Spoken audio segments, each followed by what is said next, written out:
sur Rassemblement Web TV. Il s'est tenu un conseil des ministres mercredi dernier. Il ressort de ce conseil que la Côte d'Ivoire préside le Conseil de sécurité de l'ONU qui se tient du 1er au 31 décembre 2018. La Côte d'Ivoire siège pour la 3e fois à ce conseil en tant que membre non permanent. Le thème retenu est, je cite, « La reconstruction économique post-conflit, pilier de la consolidation et la pérennisation de la paix et facteur de stabilité ».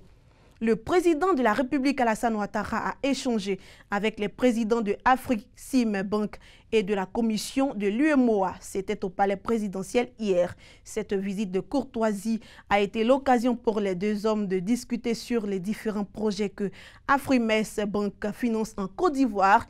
Il a été aussi question de la foire commerciale intra-africaine qui se tient du 11 au 17 décembre prochain au Caire. Avec le président de l'Union monétaire et économique ouest-africaine, il s'est agi de la nomination du nouveau commissaire de l'Union au titre de la Guinée-Bissau.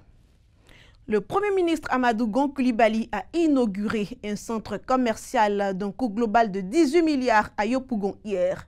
Cosmos est bâti sur une superficie de 3 hectares. Ce centre est la première surface commerciale aux normes internationales de la commune.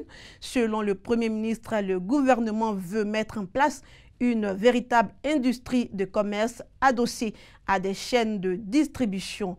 L'ouverture de ce centre commercial génère 2500 emplois directs et indirects.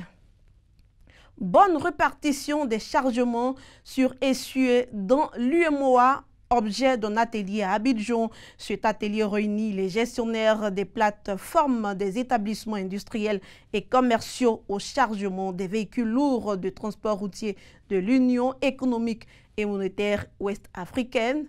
Cette formation se déroule du 21 au 29 novembre 2018, la surcharge routière est la principale cause de la dégradation des routes. Cela fait perdre 300 milliards aux pays membres de l'UEMOA.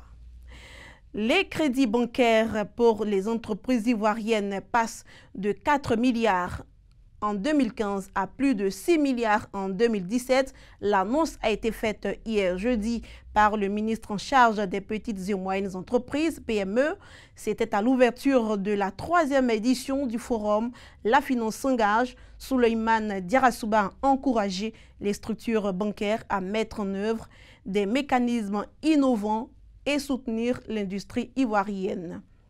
COP24 en Espagne, le ministre de l'Environnement et du Développement durable a rencontré plusieurs structures hier jeudi, ce dans le cadre de la COP24 qui se tient du 2 au 14 décembre en Pologne. La Côte d'Ivoire est disposée à contribuer au succès de la COP24 et relever le défi du changement climatique. Selon le ministre Seka Joseph, l'émergence tant souhaitée en Côte d'Ivoire ne sera possible sans la prise en compte de l'aléa climatique. Et c'est la fin de ce flash. Merci de votre attention. L'info continue sur Rassemblement Web.